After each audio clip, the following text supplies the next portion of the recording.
ಪೂಜ್ಯ ಸ್ವಾಮೀಜಿಯವರುಗಳೇ ಹಾಗೂ ಪೂಜ್ಯ ಧರ್ಮಸ್ಥಳದ ಹೆಗ್ಗಡೆಯವರೇ, ಹಿರಿಯರೇ, ವಿದ್ಯಾವಂತರೇ, ಬುದ್ಧಿವಂತರೇ ಹಾಗೂ ಇಲ್ಲಿ ನೆರೆದಿರತಕ್ಕ ಅನೇಕ ನಮ್ಮ ಅಭಿಮಾನಿ ಬಂಧುಗಳೇ, ನನಗನ್ಸುತ್ತೆ ಇಲ್ಲಿ ಏನು ಮಾತನಾಡಬೇಕು ಅಂತ ನನಗೆ ಗೊತ್ತಾಗ್ತಾ ಇಲ್ಲ.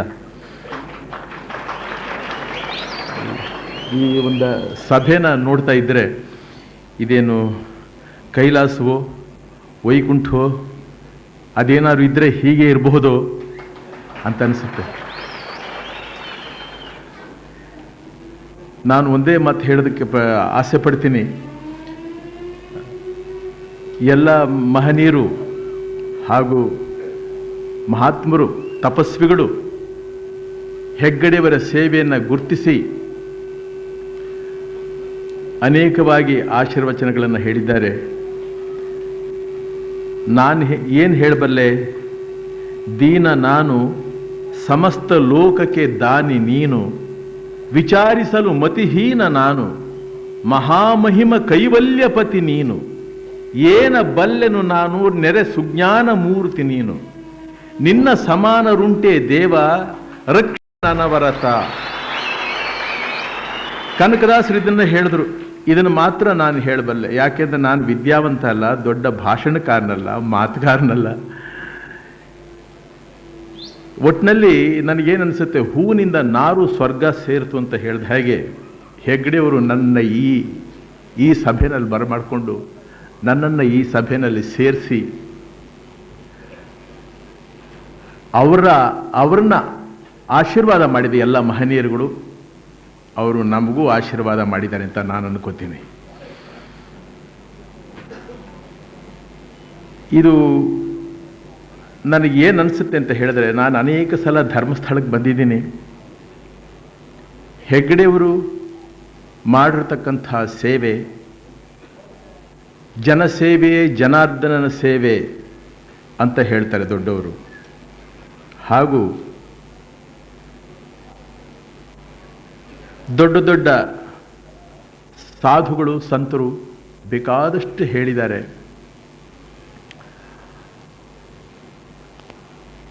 ಇವತ್ತಿನ ದಿವಸ ಅವರು ಮಾಡಿರ್ತಕ್ಕ ಸೇವೆ, ಮಾಡ್ತಾ ಇರತಕ್ಕಂಥ ಸೇವೆ, ಜನಸೇವೆ, ಜನಾರ್ದನ ಸೇವೆ,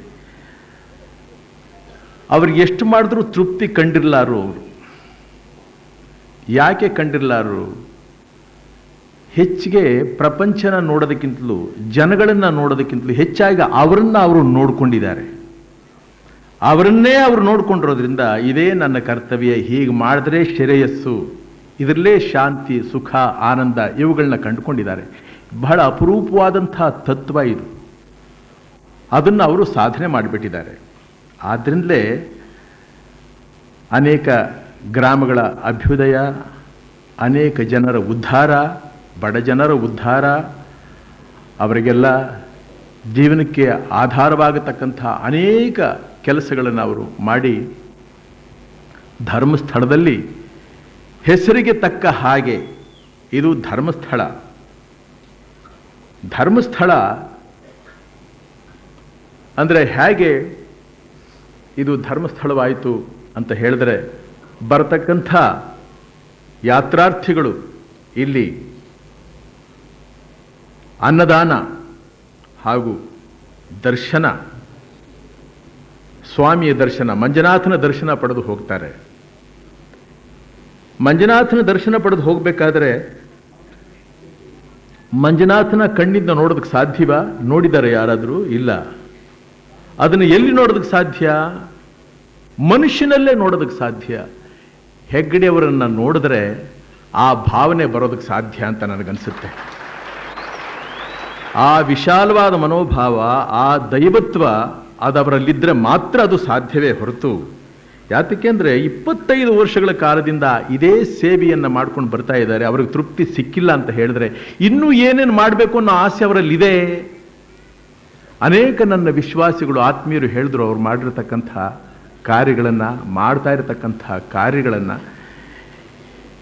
ಈ ಒಂದು ವಿಶಾಲವಾದ ಮನೋಭಾವನೆ ಬೆಳಿಬೇಕಾದ್ರೆ ಬಹಳ ಕಷ್ಟವಾದಂಥ ವಿಷಯ.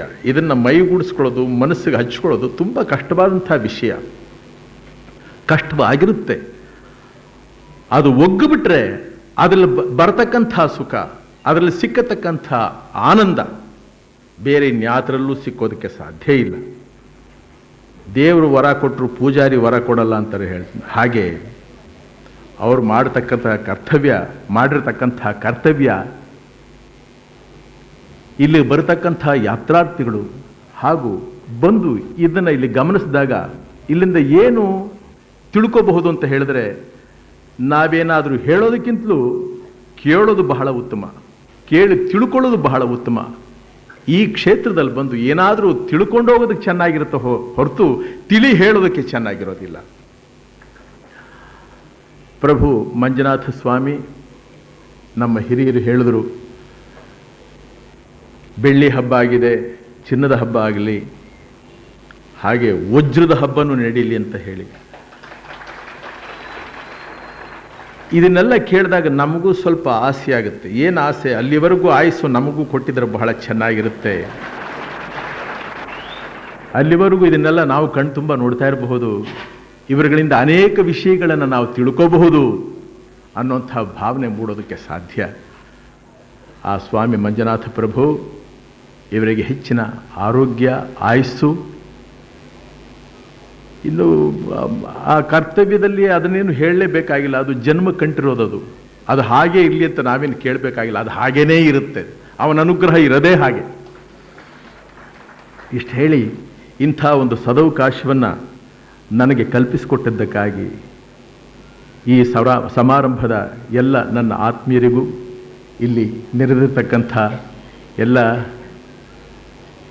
ಮಹಾಪುರುಷರಿಗೂ, ಮಹಾತ್ಮರಿಗೂ, ವಿದ್ಯಾವಂತರಿಗೂ ಹಾಗೂ ನಮ್ಮ ಅಭಿಮಾನಿ ಬಂಧುಗಳಿಗೂ, ಧರ್ಮಸ್ಥಳದ ಹೆಗ್ಗಡೆಯವರಿಗೂ ನನ್ನ ಅನೇಕ ವಂದನೆಗಳನ್ನು ಅರ್ಪಿಸೋದ್ರ ಮೂಲಕ ಅವರ ಆಶೀರ್ವಾದವನ್ನು ಬೇಡಿ ನನ್ನ 2 ತೊದಲು ಮಾತುಗಳನ್ನು ಮುಗಿಸ್ತಾ ಇದ್ದೀನಿ. ಎಲ್ರಿಗೂ ನಮಸ್ಕಾರ. ಹಾಡು ಇವಾಗ ಬೇಡಿ, ಕಡೆಯಲ್ಲಿ ಹೇಳ್ತೀನಿ.